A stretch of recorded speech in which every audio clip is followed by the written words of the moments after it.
సుప్రీంకోర్టుకి సమర్పించిన దరిమిల మరి జగన్మోహన్ రెడ్డి గారి మీద వచ్చిన ఆరోపణలు ఆ ప్రభుత్వం కడిగిన ముత్యంలా బయటకు వచ్చిందని చెప్పడానికి ఇంతకన్నా ఏ ఆధారాలు అవసరం లేదు.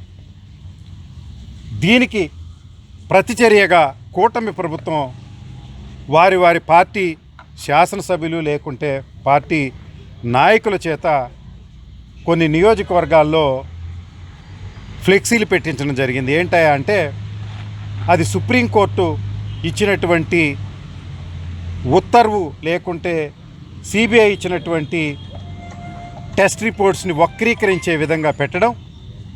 అది ప్రత్యేకంగా వైఎస్ఆర్ కాంగ్రెస్ పార్టీ తీసుకుని సుప్రీంకోర్టులో కంటెంప్ట్ పిటిషన్ ఫైల్ చేయడానికి పార్టీ నిర్ణయించిన సంగతి మీ అందరికీ తెలిసే ఉంటుంది.